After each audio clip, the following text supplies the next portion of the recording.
Good morning. આજે આપણે લંબાઈના માપન અંગેની વાત કરીશું. કોઈ પણ પદાર્થોના લંબાઈ, દળ, સમય બધા માપન જુદા જુદા આપણે કરી શકીએ. એમાં સૌથી પહેલું આપણે લંબાઈનું માપન જોઈશું. એની થોડીક માહિતી આપી દઈએ, પછી એના વિશે વાત કરીએ. તો લંબાઈનું માપન બે કેટેગરીમાં આપણે વિભાજિત કરી શકીએ. લંબાઈનું માપન બે રીતે વિભાજિત કરી શકાય. એમાં પહેલી જે રીત છે એ નાના અંતરોના માપન માટે. નાના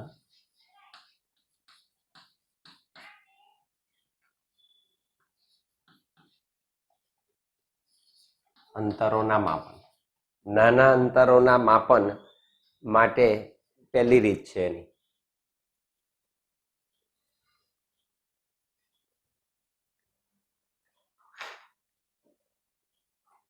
અને બીજી છે ખૂબ જ મોટા અંતરોના માપન.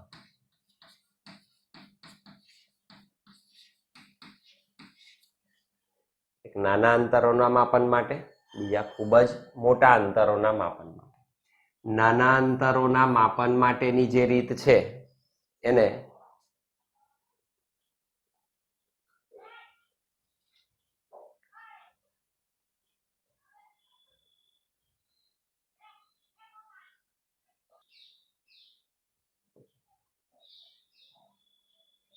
તો નાના અંતરોનું જે માપન થાય એ નાના અંતરોના માપનની રીતને આપણે કહીશું પ્રત્યક્ષ રીત. આને કહેવાય પ્રત્યક્ષ રીત. નજર સામે સાધનનો ઉપયોગ કરીને આપણે સીધે સીધું એનું મેઝરમેન્ટ કરી શકીએ, જે આપણે શીખેલા છીએ, જાણીએ છીએ. અને બીજી છે પરોક્ષ રીત. સાધનનો ઉપયોગ નહીં કરવાનો. સાધનના ઉપયોગ સિવાય મેથેમેટિકલી, ગાણિતિક રીતે કે રીતે આપણે એનું મેઝરમેન્ટ કરી શકીએ.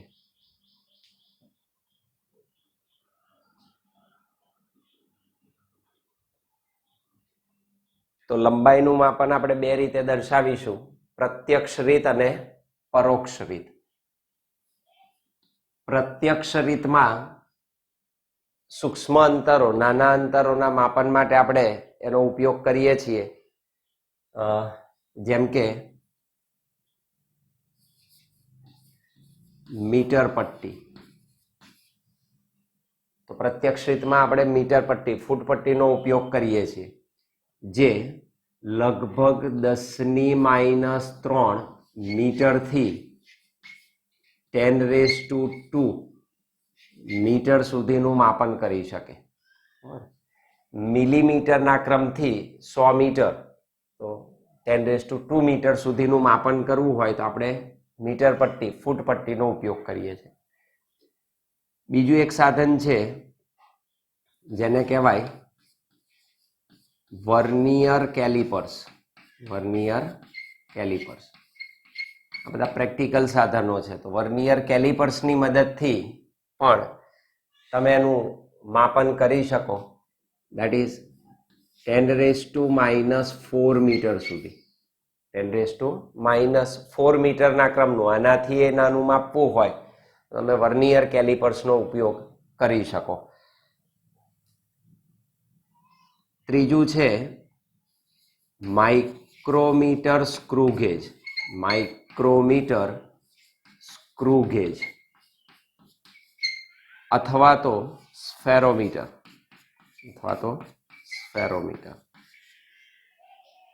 આ સાધનોની મદદથી તમે 10⁻⁵ મીટર માઇક્રોમીટરના ક્રમનું મેઝરમેન્ટ કરી શકો તો 10⁻5 મીટરના ક્રમનું માપન આ રીતોથી થઈ શકે. તો બધી પ્રત્યક્ષ રીત છે જેનો આપણે પ્રેક્ટિકલ યુઝ કરીએ છીએ, પ્રાયોગિક દ્રષ્ટિકોણથી આપણે એનો ઉપયોગ કરીએ છીએ. પરોક્ષ રીત જે છે એ કહ્યું કે ખૂબ જ મોટા અંતરોના માપન માટેની રીત છે. એટલે તમારે માન લો કે પૃથ્વીથી ગ્રહ નું અંતર માપન, પૃથ્વીથી માન લો કોઈ ગ્રહનું અંતર માપન કરવું છે, ગ્રહ તરીકે માન લો કે આપણે સૂર્ય લઈ લઈએ તો પૃથ્વીથી સૂર્યનું અંતર માપન કરવું છે, તો આ રીત ના ચાલે. તો એના માટેની પરોક્ષ રીત છે કે એના માટે કોઈ સાધનથી તમે એનું મેઝરમેન્ટ ના કરી શકો, તો તમારે ગાણિતીય ખ્યાલનો ઉપયોગ આમાં કરવો પડે. તો પરોક્ષ રીતમાં આપણે પૃથ્વીથી ગ્રહના અંતરનું માપન કરી શકીએ, કાં તો પછી ગ્રહના પરિમાણ માપી શકીએ. તો અહીંથી તમે ગ્રહના પરિમાણ માપન કરી શકો. સૂર્યનો વ્યાસ કેટલો, ચંદ્રનો વ્યાસ કેટલો, તો એના પરિમાણ માપનનું પણ તમે અહીંથી મેઝરમેન્ટ કરી શકો. બધી પરોક્ષ રીત છે. એમાંની આપણે આ પરોક્ષ રીતમાંની આપણે દ્રષ્ટિ સ્થાન ભેદની રીતનો ઉપયોગ કરીશું. દ્રષ્ટિ સ્થાન ભેદ કોણ અથવા દ્રષ્ટિ સ્થાન ભેદની રીતનો ઉપયોગ કરીશું. દ્રષ્ટિ સ્થાન ભેદ પેરેલલ અક્ષની મેથડ વાપરીશું. દ્રષ્ટિ સ્થાન ભેદની રીત, દ્રષ્ટિ સ્થાન ભેદની રીતનો આપણે ઉપયોગ કરીશું. તો ખૂબ જ મોટા અંતરના માપન માટે દ્રષ્ટિ સ્થાન ભેદની રીત ઉપયોગી છે. તો આપણે આ રીતનો ઉપયોગ કરીશું. તો લંબાઈનું માપન નાના અંતરો માટે અને મોટા દૂરના અંતરો માટે તમે કરી શકો. આ જે અંતરની રીત છે એને પ્રત્યક્ષ રીત કહીશું. આપણે નજર સામે સાધનનો ઉપયોગ કરીને એનું મેઝરમેન્ટ કરી શકીએ. આ પરોક્ષ રીત છે કે જેમાં સાધનની મદદ નથી લેવાતી, પણ ગાણિતીય ખ્યાલનો વિકાસ કરી સૂત્રોને એની મદદથી તમે એને ગણતરી કરી શકો. પ્રત્યક્ષ રીતમાં આપણે ફૂટ પટ્ટી, મીટર પટ્ટી, vernier callipers, micrometer, screw gauge, spherometer બધા પ્રેક્ટિકલના સાધનો છે એમાં યુઝ કરી શકીએ. આ આપણે ઓલરેડી યુઝફુલ છીએ જ આના વિશે. પરોક્ષ રીતમાં પૃથ્વીથી ગ્રહના અંતર માપન, ગ્રહના પરિમાણ માપનની રીતો આપણે પરોક્ષ રીતમાં લઈ શકીએ અને એમાં આપણે ઉપયોગ કરીશું આ મેઝરમેન્ટ કરવા માટે દ્રષ્ટિ સ્થાન ભેદની રીત. તો અત્યારે આપણે વાત કરીશું દ્રષ્ટિ સ્થાન ભેદની રીતે લાંબા અંતરોનું માપન કરવું. પૃથ્વીથી ગ્રહના અંતરનું માપન કરી શકાય.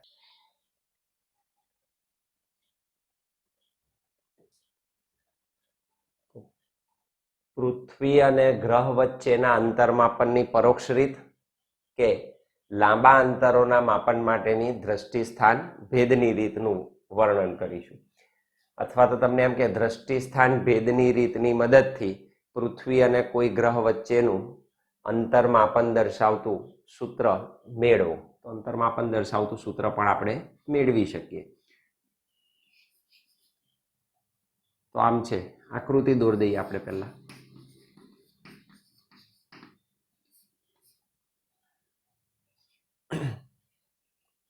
ધારો કે આપણે અહીંયા આગળ પૃથ્વીને દર્શાવીએ.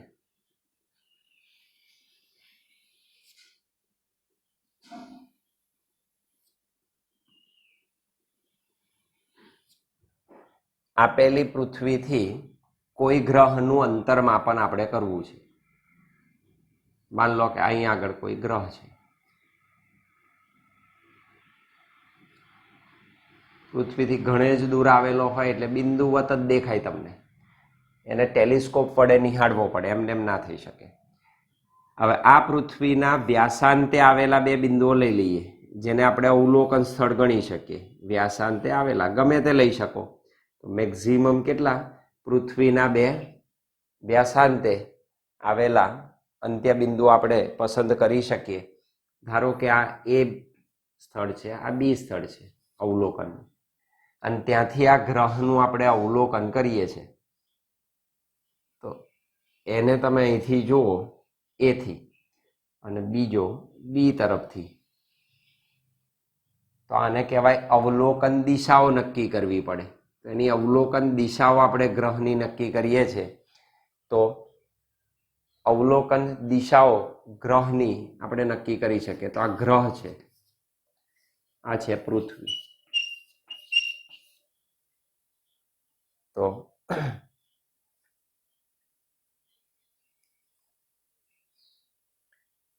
અને આપણે એસ તરીકે લઈ લઈએ ગ્રહ.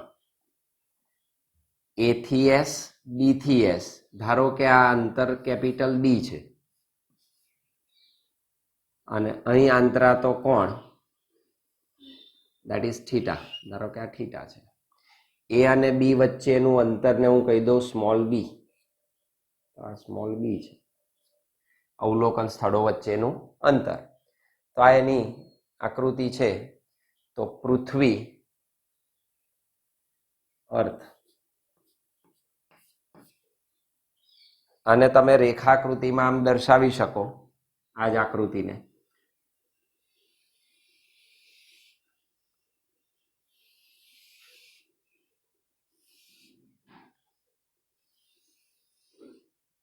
અહીંયા રેખાકૃતિ તમે ડ્રો કરી શકો.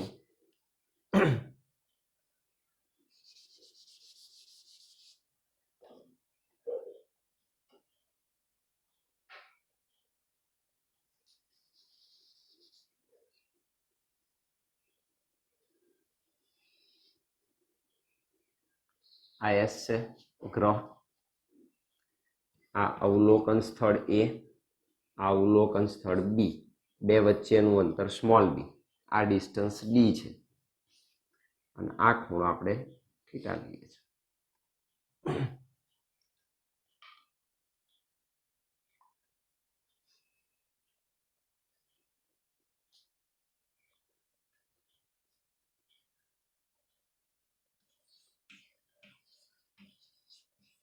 એની સમજૂતી મેળવીશું.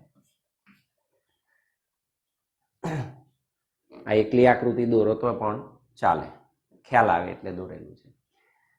તો પૃથ્વીથી ગ્રહનું અંતર માપન આપણે કરવું છે.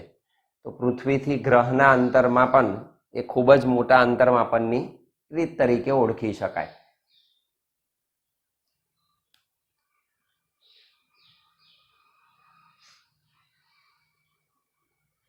તો આપણે ખૂબ જ મોટા અંતરનું માપન કરવું છે. તો એના માટે દ્રષ્ટિ સ્થાન ભેદની રીત, પરોક્ષ રીતનો ઉપયોગ થાય. તો લખી શકીએ ખૂબ જ મોટા અંતરોના માપન માટે, ખૂબ જ મોટા અંતરોના માપન માટે પરોક્ષ રીત તરીકે, પરોક્ષ રીત તરીકે ઓળખાતી દ્રષ્ટિ સ્થાન ભેદ ની રીત મહત્વની છે.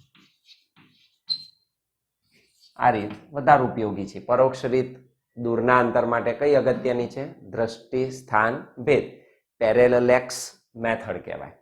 તો આ રીત સૌથી અગત્યની છે. પ્રશ્ન એવો થાય કે દ્રષ્ટિ સ્થાન ભેદ શું છે? તો એ સારી રીતે જાણીએ છીએ આપણે.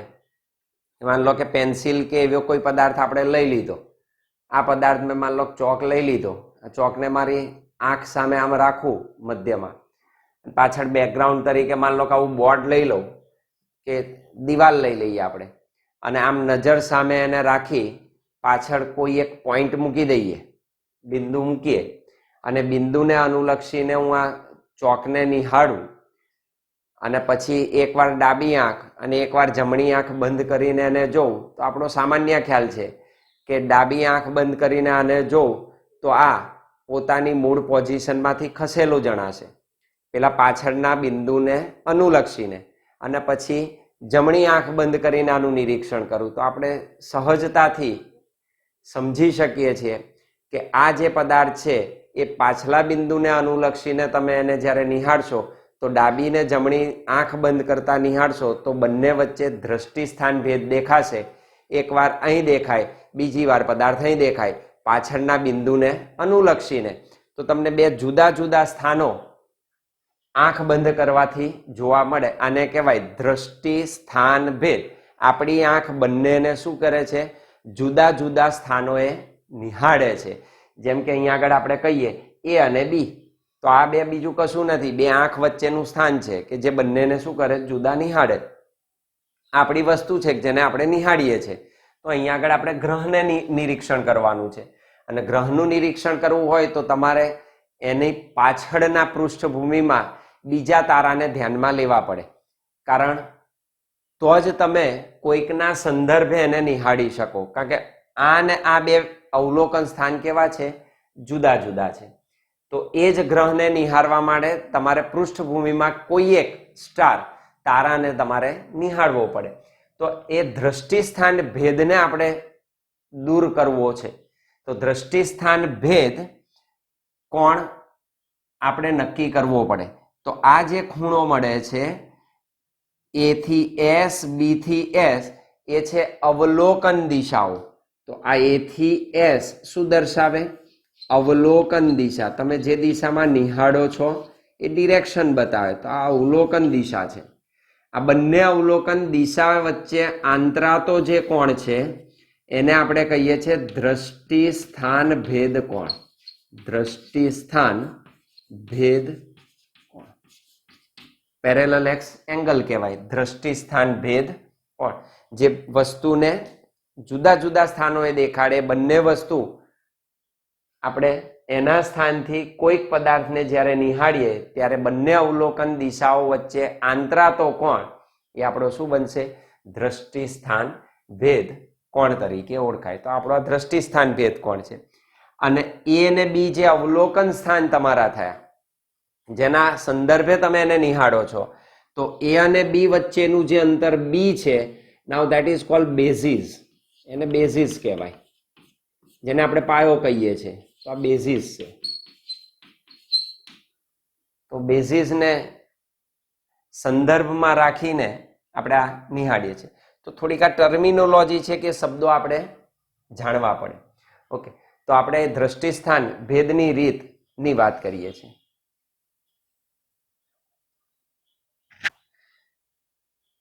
તો આપણે ઘણે દૂર પૃથ્વીથી આવેલા કોઈ ગ્રહનું શું કરીએ છીએ? નિરીક્ષણ કરીએ છીએ.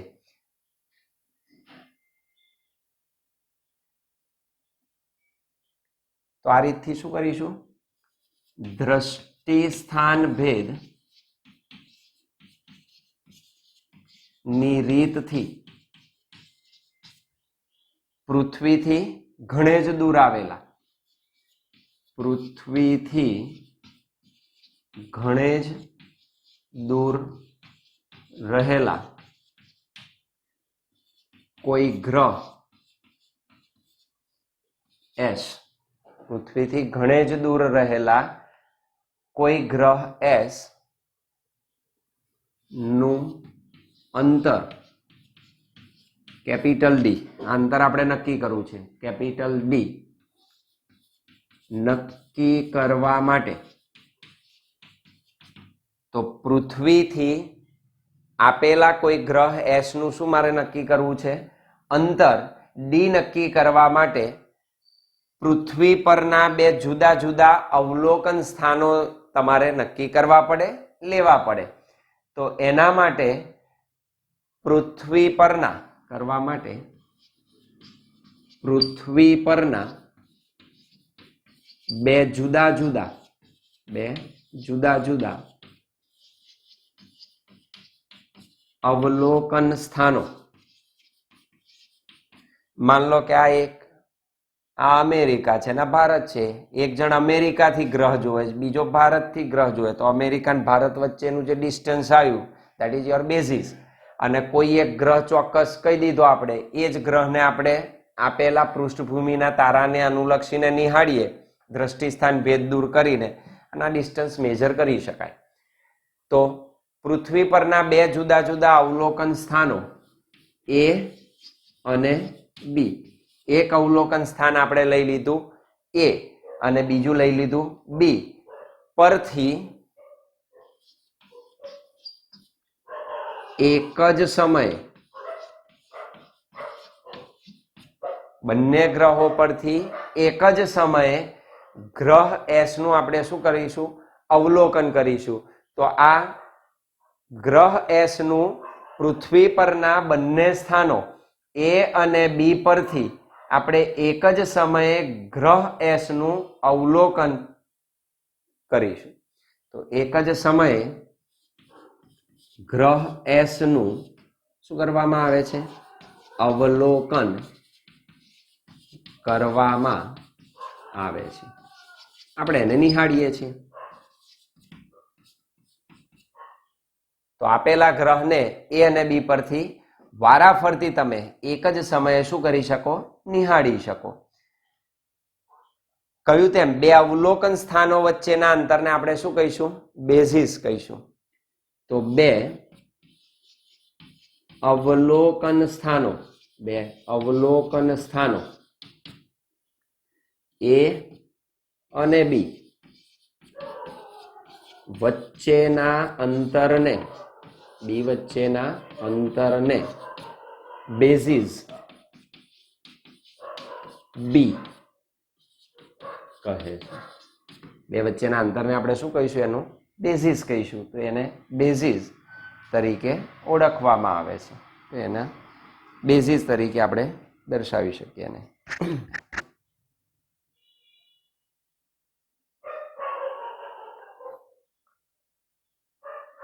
આમ એ અને બી વચ્ચેનું અંતર એ બી બરાબર કેટલું મળે? બી. આ એક અંતર આપણને મળી જાય. હવે એ થી એસ અને બી થી એસ નું આપણે નિરીક્ષણ કરીએ છીએ, જેને અવલોકન દિશાઓ તરીકે આપણે ઓળખીએ.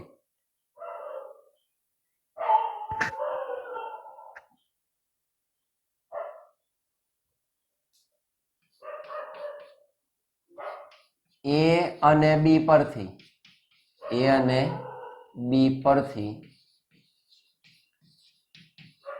વારાફરતી ગ્રહ એસ નું નિરીક્ષણ કરી શું કરીશું? આપણે અવલોકન દિશાઓ, કઈ દિશામાં અવલોકન કરીએ છીએ? એ અવલોકન દિશાઓ એ એસ અને બી એસ નક્કી કરતા. તો આપણે અવલોકન દિશાઓ શું કરીશું? નક્કી કરીશું. એ થી એસ નું અંતર, બી થી એસ નું અંતર, અને આ બંને અવલોકન સ્થાનો પરથી જે ગ્રહની અવલોકન દિશાઓ તમે નક્કી કરી એના દ્વારા જે આંતરાતો કોણ છે એને આપણે શું કહીશું? દ્રષ્ટિ સ્થાન ભેદ કોણ તરીકે આપણે ઓળખીશું.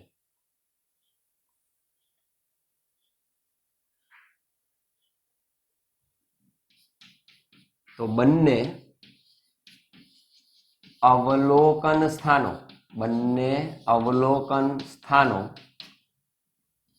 એ અને બી પરથી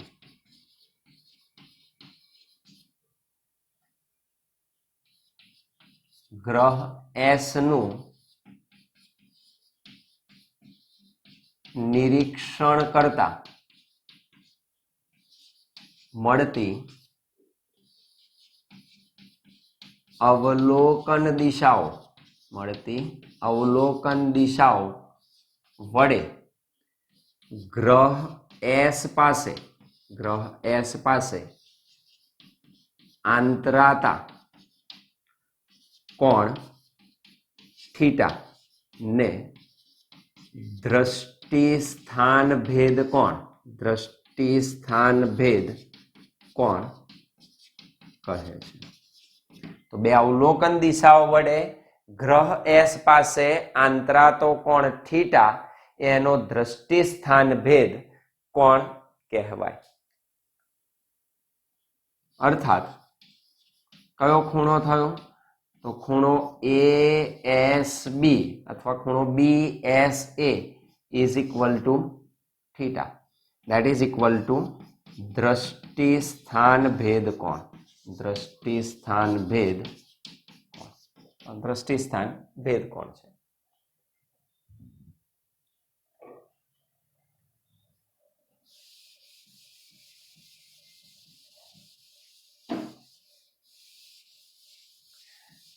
સાદું જ વર્ણન છે, અઘરું નથી એવું, ખાલી સમજવાનું. અને સાદું જ સૂત્ર લાવીશું આપણે સાદા ગણિતની મદદથી. આપણે પૃથ્વીના અવલોકન સ્થાનથી ગ્રહનું અંતર માપવું છે, અંતરમાપન જોઈએ છે. એટલે A થી S, B થી S નું ડિસ્ટન્સ મેઝર કરી શકાય.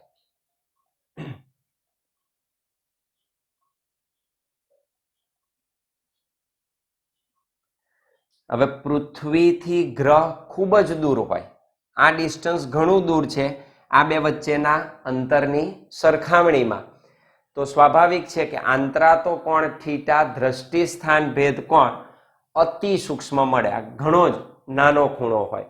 તો આપણે કહી શકીએ કે પૃથ્વીથી જે ગ્રહનું અંતરમાપન આપણે કરીએ છીએ એ ઘણા દૂર આવેલા હોય, જેથી કરીને એંગલ થીટા દ્રષ્ટિ સ્થાન ભેદ કોણને આપણે ખૂબ જ નાનો સ્વીકારી શકીએ. અને ખૂબ જ નાનો સ્વીકારો તો ખૂણાની રેડિયનમાં વ્યાખ્યા અનુસાર, જે 10મામાં તમે શીખી ગયા, તો ખૂણાની રેડિયનમાં વ્યાખ્યા અનુસાર આપણે ખૂણો બરાબર ચાપ ભાગ્યા ત્રિજ્યાનો સૂત્ર ઉપયોગમાં લઈ શકીએ. તો પૃથ્વીથી ગ્રહ ઘણા જ દૂર આવેલા હોવાથી એટલે કે આ જે બી અંતર છે ને આ ડી અંતર છે, બી અંતર અને ડી અંતરનો ગુણોત્તર ઘણો નાનો થાય એકથી. D upon d is much less than 1. આ અંતર નાનું છે ને આ ઘણું જ મોટું છે. નાના અંતરને ઘણા જ મોટા અંતર વડે તમે ભાગો તો એકથી ઘણી જ નાની કિંમત મળે. એટલે કે એ ઘણી નાની કિંમત આપણને આપે છે. તો પૃથ્વીથી ગ્રહ ઘણા જ દૂર હોવાથી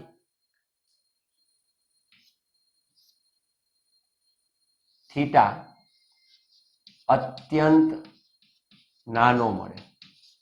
થીટા અત્યંત નાનો મળે, જેથી ખૂણાની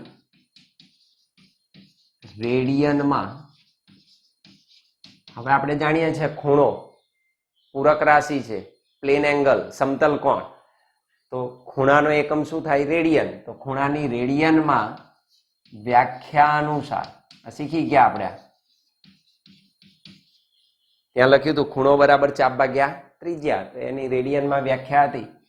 તો ખૂણો બરાબર ચાપ ભાગ્યા ત્રિજ્યા.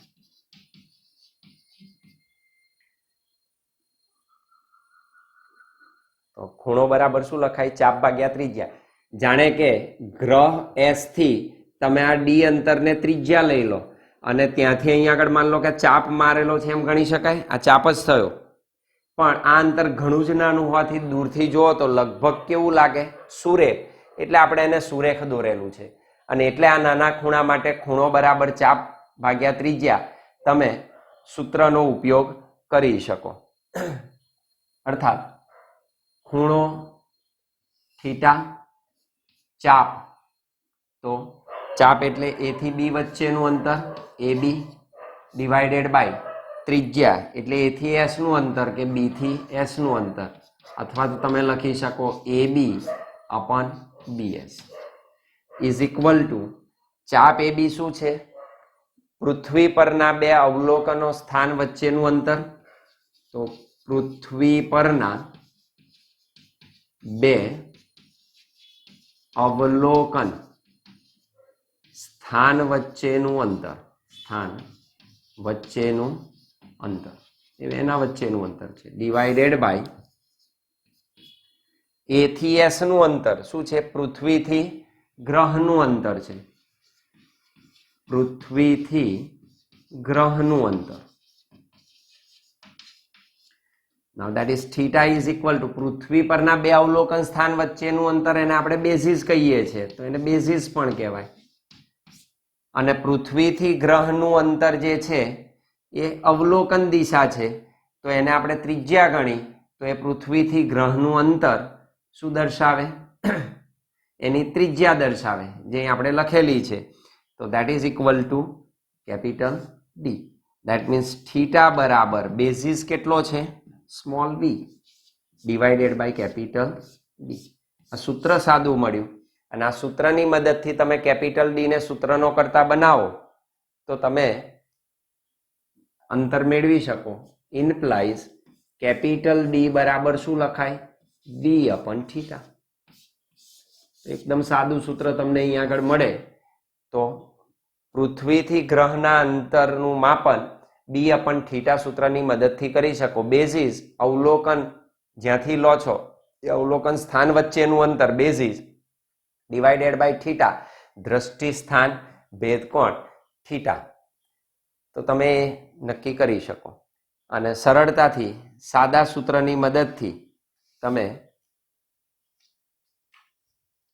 પૃથ્વીની સપાટી પરથી ગ્રહનું અંતર માપી શકો. તો એ ગ્રહના અંતરને આપણે મેઝર કરી શકીએ.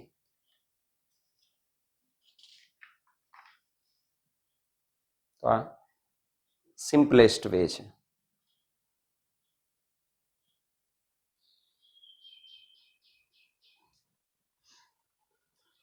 તો પૃથ્વીથી ગ્રહનું પરિમાણ માપન.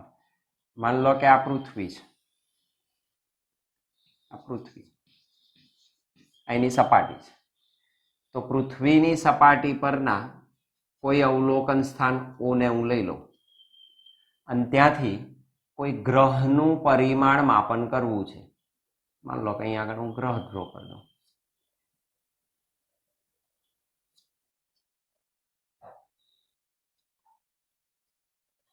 ગ્રહનો વ્યાસ છે, આ એના અંત્ય બિંદુઓ છે. તો એ ગ્રહના અંત્ય બિંદુઓ તમને મળે, એ અને બી. ઓથી તમારે અવલોકન કરવાનું છે બંનેનું. તો વારાફરતી એ દિશામાં તમે ટેલિસ્કોપ ગોઠવી શકો. અહીંથી આમ ટેલિસ્કોપ ગોઠવી શકાય, વારાફરતી તમે ટેલિસ્કોપ દ્વારા એનું નિરીક્ષણ કરી શકો. આ જે ખૂણો અંતરાય, નાઉ દેટ ઇઝ આલ્ફા. આ જે અંતર છે એને ડી કહી દો. આ જે અંતર છે પૃથ્વીથી ગ્રહનું અંતર, આ ગ્રહ છે તમારો, તો દેટ ઇઝ ડી. હમણાં જ જોયું આપણે, તો એ ડી અંતર છે.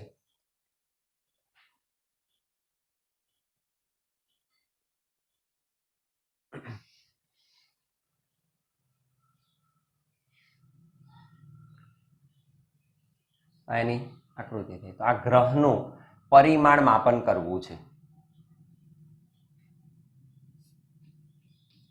તો અહીં જે આલ્ફા આપ્યો છે એ આલ્ફાને કહેવાય કોણીય વ્યાસ. કોણીય વ્યાસ. કારણ કે આ વ્યાસાંતે આવેલા બિંદુનું ખૂણો બનાવતી દિશામાં શું કરે? નિરીક્ષણ, એટલે એનો કોણીય વ્યાસ થયો. આ એનો વ્યાસ છે, બે અંત્ય બિંદુઓ વચ્ચેનું અંતર છે. તો વ્યાસાંતે રહેલા બે બિંદુ વચ્ચેના અંતરને સ્મોલ ડી આપણે કહ્યું, અને આપણે એનો કોણીય વ્યાસ કહીશું.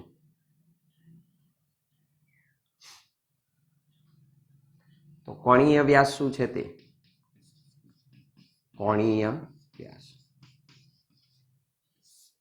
Angular diameter, that is alpha. આપણે એને આલ્ફા વડે દર્શાવીશું.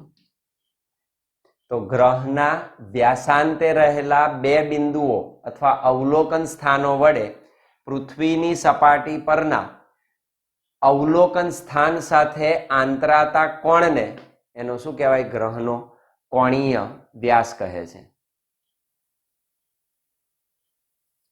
તો ગ્રહના વ્યાસાંતે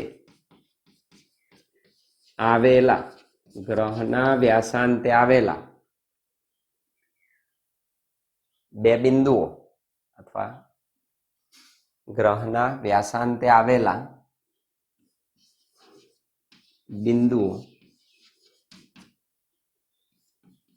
અત્યારે એ અને બી અહીંથી દૂર હોય એટલે આપણે એને બિંદુઓ જ ગણી શકીએ. તો ગ્રહના વ્યાસાંતે આવેલા બિંદુઓ વડે પૃથ્વીની સપાટી પર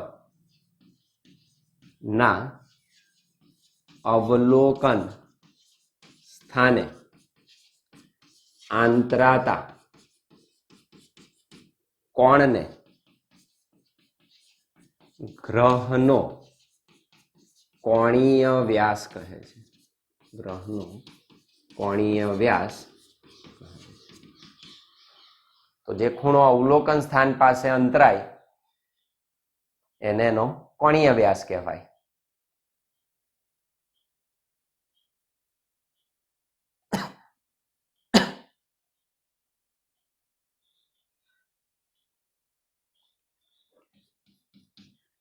તો આને એમને એમ નિહાળાય નહીં. આ બંને બિંદુઓ નિહાળવા હોય તો તમારે ટેલિસ્કોપનો ઉપયોગ કરવો પડે.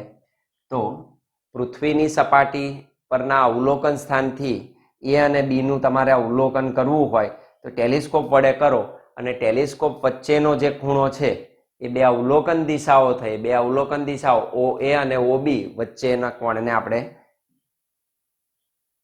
કોણીય વ્યાસ કહી શકીએ. શું કરીએ છીએ? તો ગ્રહના વ્યાસાંતે રહેલા બિંદુઓ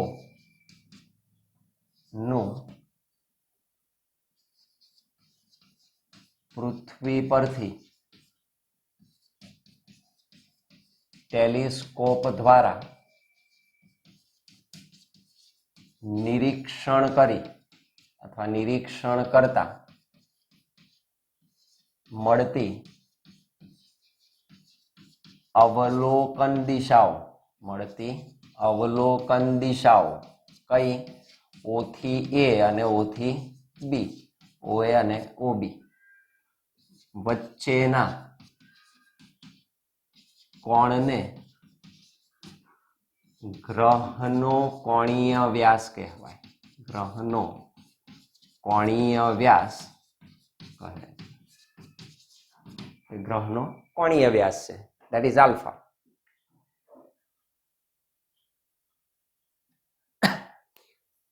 હવે મારે પૃથ્વીથી આ અંતર નક્કી કરવું છે. હમણાં આપણે શીખી ગયા દ્રષ્ટિ સ્થાન ભેદની રીતથી તમે પૃથ્વીથી ગ્રહનું અંતર માપન કરી શકો. તો પૃથ્વીથી ગ્રહનું અંતર કેપિટલ D માપવા માટે દ્રષ્ટિ સ્થાન ભેદની રીત ઉપયોગમાં લેવાય. તો પૃથ્વીથી ગ્રહનું અંતર D માપવું હોય તો દ્રષ્ટિ સ્થાન ભેદની રીત આપણે ઉપયોગમાં લઈ શકીએ અને એની મદદથી તમે D માપી શકો, જેથી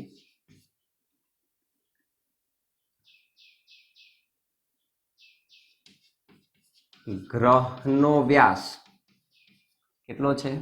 સ્મોલ d અને કોણીય વ્યાસ આપણે કયો? આલ્ફા હોય તો ફરી ખૂણો બરાબર ચાપ ભાગ્યા ત્રિજ્યાનો ઉપયોગ કરી શકીએ. તો ખૂણો બરાબર ચાપ ભાગ્યા ત્રિજ્યા એનું એ જ સૂત્ર દૂરના અંતર માટે આપણે ઉપયોગ કરી શકીએ.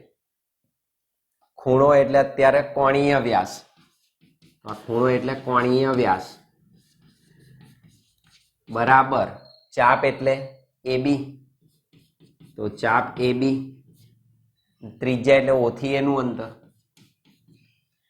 That means કોણીય વ્યાસ આલ્ફા ઇઝ ઇક્વલ ટુ ચાપ એ બી એટલે ડી અંતર લગભગ સુરેખ જ ગણાય ને, ડિવાઇડેડ બાય ઓ થી એનું અંતર એટલે કેપિટલ ડી.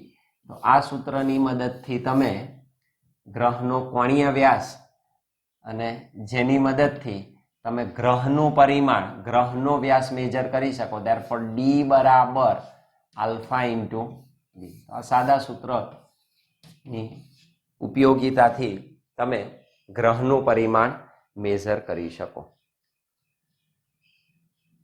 જે ગ્રહનો વ્યાસ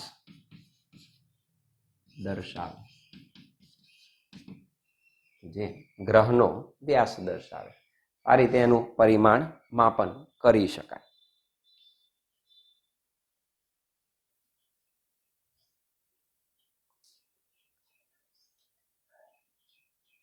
નંબર 1 પહેલું લખીશું.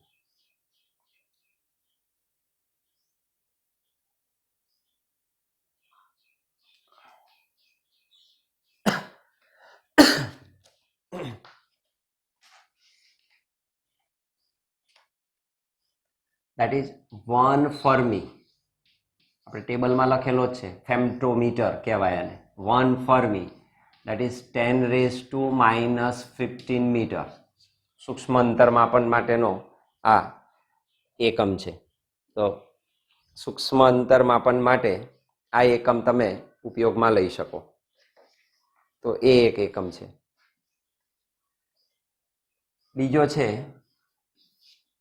એક એંગસ્ટ્રોમ. અને શું વંચાય? એક angstrom. that is equal to 10⁻⁻10 meter. એ પણ સૂક્ષ્મ છે, 10⁻⁻10 મીટર એનું મૂલ્ય થાય. Number 3 1 AU that is equal to એક એસ્ટ્રોનોમિકલ યુનિટ. એક astronomical unit. This is not angstrom. Mix ના થાય. This is astronomical unit. તો 1 astronomical unit is equal to, એટલે કે હમણાં આપણે કહ્યું તેમ પૃથ્વીથી સૂર્ય વચ્ચેનું અંતર, જે સરેરાશ અંતર મળે, it is called astronomical unit. That is 1.496 into 10⁻11 metre. લગભગ તમારે ગણવું હોય તો 15 કરોડ કિલોમીટર. પૃથ્વીથી સૂર્ય સૌથી નજીકનો તારો 15 કરોડ કિલોમીટર અંતરે આવેલો છે એમ કહી શકાય. That is 1 astronomical unit. તો એક એસ્ટ્રોનોમિકલ યુનિટ શું છે? તો પૃથ્વી અને સૂર્ય વચ્ચેના સરેરાશ અંતરને 1 એસ્ટ્રોનોમિકલ યુનિટ તરીકે ઓળખવામાં આવે છે.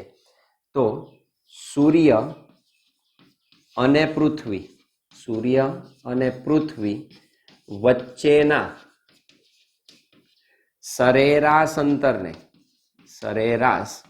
અંતરને 1 AU કહે છે. આ યાદ રાખવાના, આપણને મૂલ્ય ખબર, લગભગ 1.5 10⁻11 મીટર એટલે 15 કરોડ કિલોમીટર થયા. આપણે આ રીતે એને દર્શાવીશું કારણ કે ગણતરીમાં સરળતા રહે. નંબર 4, તો આ ઘણો મોટો એકમ છે, એસ્ટ્રોનોમિકલ યુનિટ.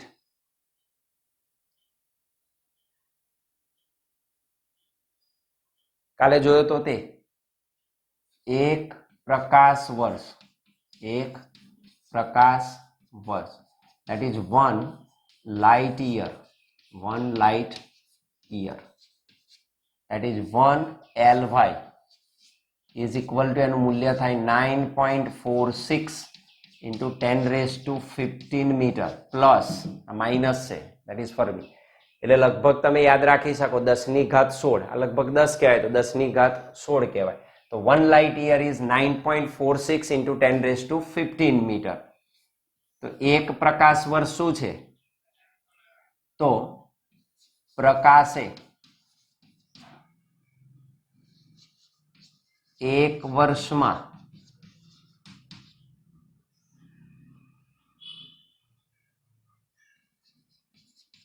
પ્રકાશની ઝડપે એટલે કેટલી c બરાબર 3 × 10⁸ મીટર પર સેકન્ડ પ્રકાશે એક વર્ષમાં પ્રકાશની ઝડપે એટલે કે c બરાબર 3 × 10⁸ મીટર પર સેકન્ડ ની ઝડપે કાપેલા અંતરને 1 લાઇટ યર કહે છે, એક પ્રકાશ વર્ષ કહે છે, અને એક પ્રકાશ વર્ષ કહેવાય. આપેલા પ્રકાશે એક વર્ષમાં આટલી ઝડપથી એટલે એને પ્રકાશની ઝડપ કહેવાય, શૂન્યાવકાશમાં પ્રકાશની ઝડપ ધેટ ઇઝ c, એ પણ મૂલ્ય યાદ રાખવાનું. તો એ જે અંતર કાપે that is equal to 1 light year. Number 5, 1 પાર્સેક. 1 પાર્સેક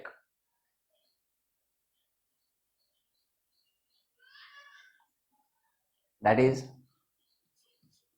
3.08 into 10⁻16 meter. 1 parsec is equal to 3.08 into 10⁻16 meter.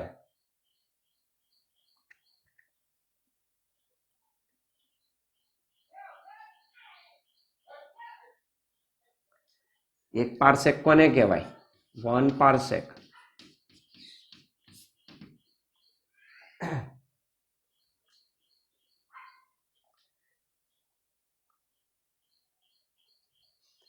તો જે અંતરે પૃથ્વીની ભ્રમણ કક્ષાની ત્રિજ્યા જે અંતરે પૃથ્વીની ભ્રમણ કક્ષાની સરેરાશ ત્રિજ્યા એવરેજ, કારણ કે બધું સરેરાશ જ લેવાનું, એક્ઝેક્ટ ના હોય. તો સરેરાશ ત્રિજ્યા વડે આંતરાતો કોણ જે અંતરે પૃથ્વીની ભ્રમણ કક્ષાની ત્રિજ્યા વડે 1 આર્ક સેકન્ડ, અને શું બોલાય? સેકન્ડ કહેવાય, બે લીધો હોય પણ આર્ક સેકન્ડ એટલે ખૂણો રોકે, તો આને કહેવાય 1 આર્ક સેકન્ડ. 1 arc second. તો સરેરાશ ત્રિજ્યા વડે 1 આર્ક સેકન્ડ જેટલો ખૂણો અંતરાય તેને 1 પાર્સેક કહે છે. તો પૃથ્વીની ભ્રમણ કક્ષાની સરેરાશ ત્રિજ્યા વડે, ભ્રમણ કક્ષાની સરેરાશ ત્રિજ્યા પૃથ્વીની એટલે એસ્ટ્રોનોમિકલ યુનિટ જેટલું અંતર, એટલા અંતરે એના વડે જે 1 આર્ક સેકન્ડ જેટલો ખૂણો આંતરે, તો એ જે ડિસ્ટન્સ તમને મળે ધેટ ઇઝ ઇક્વલ ટુ 1 પાર્સેક.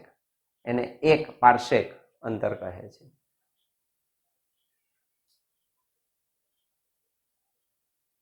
તેને એટલે તે અંતરને 1 પાર્સેક કહે છે. તો આ વિવિધ વિશિષ્ટ એકમો છે જેનો આપણે ઉપયોગ કરવાનો થાય તો આપણા ધ્યાનમાં હોવા જોઈએ.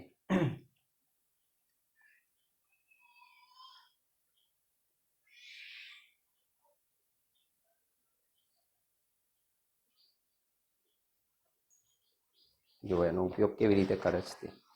તો સ્વાધ્યાયનો દાખલા નંબર 2.3. તો સ્વાધ્યાયનો 2.3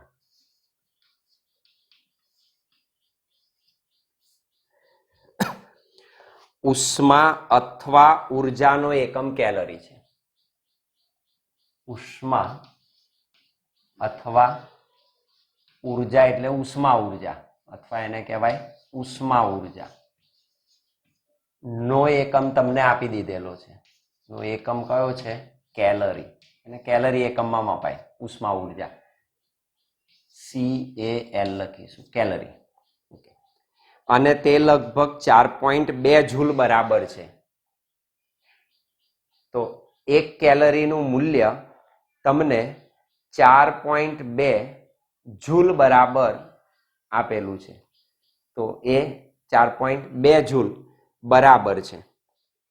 જ્યાં 1 જૂલ બરાબર તમને કહી દીધું છે 1 જૂલ આપણે કહીએ છીએ તેમ it is 1 kg metre square per second square. Table જોશો તો તમને દેખાશે આપણે આ લખેલું છે. તો 1 જૂલ એટલે આ જ 1 kg metre square per second square. ધારો કે એકમોની એક નવી પ્રણાલીનો ઉપયોગ કરીએ કે જેમાં દળનો એકમ તમને આપી દીધો. દળનો એકમ આપણે નવો લઈશું તો દળનો એકમ એમણે કયો આલ્ફા કેજી. 1 કેજી નહીં, કેટલા આલ્ફા કેજી. કોઈ બી તમને વ્યાખ્યાયિત કરી શકે. લંબાઈનો એકમ કહી દીધો, લંબાઈનો એકમ તો કે છે બીટા મીટર. અને સમયનો એકમ કયો? સમયનો એકમ ગામા સેકન્ડ. Gamma second.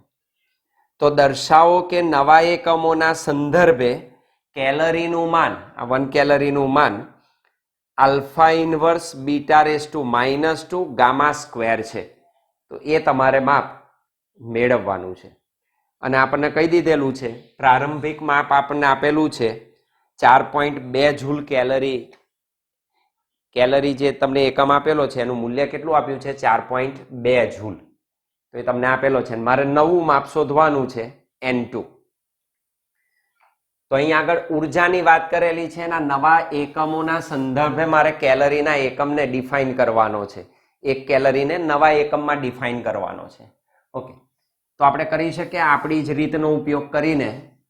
તો અહીં આગળ આપણે લખી શકીએ ઉષ્મા અથવા તો ઉર્જા. તો એનું પારિમાણિક સૂત્ર આપણને ખબર હોય તો લખી દેવાય.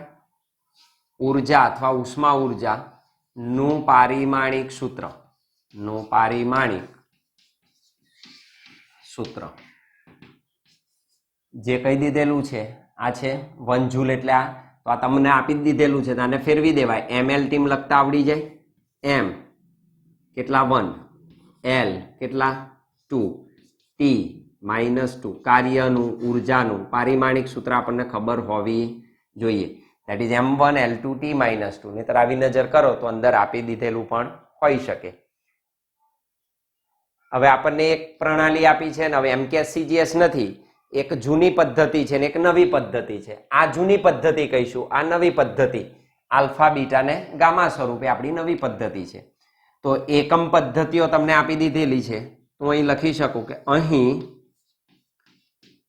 આપણે સૂત્ર જે વાપરીશું N1U1 બરાબર N2U2. તો તમને N1 આપી દીધેલો છે, કેટલો છે તો કે 4.2 જૂલ. આ તમને કહી દીધેલું છે દેટ ઇઝ 4.2 જૂલ. એનું મૂલ્ય તમને આપી દીધેલું છે દેટ ઇઝ 4.2. તો આ તમને N1 આપી દીધું ગાણિતિક મૂલ્ય 4.2. N2 શોધવાનું છે. U1 તમારી જૂની પદ્ધતિ છે. U1 એટલે જૂની પદ્ધતિ માં એકમ. જૂની પદ્ધતિની એકમ પદ્ધતિ આ જૂની. U2 એ છે એ નવી એકમ પદ્ધતિ.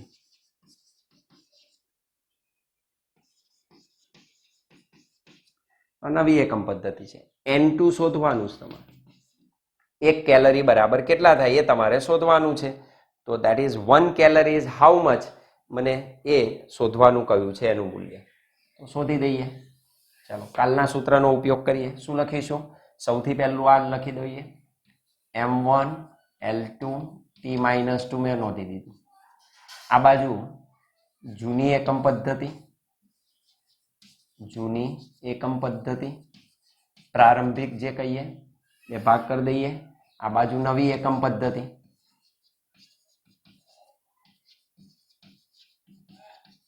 અને આપણે આટલું જ કરવાનું છે. આ બાજુ છે 1 કેલરી છે અને આપણને કહેલું છે ખાલી જગ્યા નવા એકમમાં એને શોધવાનું છે. આપણે આલ્ફા બીટા ને ગામા તરીકે આવશે તો આજ KG metre square per second -2. તો એના સ્વરૂપે આપણે આ લાવવાનું છે. તો જૂની એકમ પદ્ધતિમાં આપણે શું લખીશું?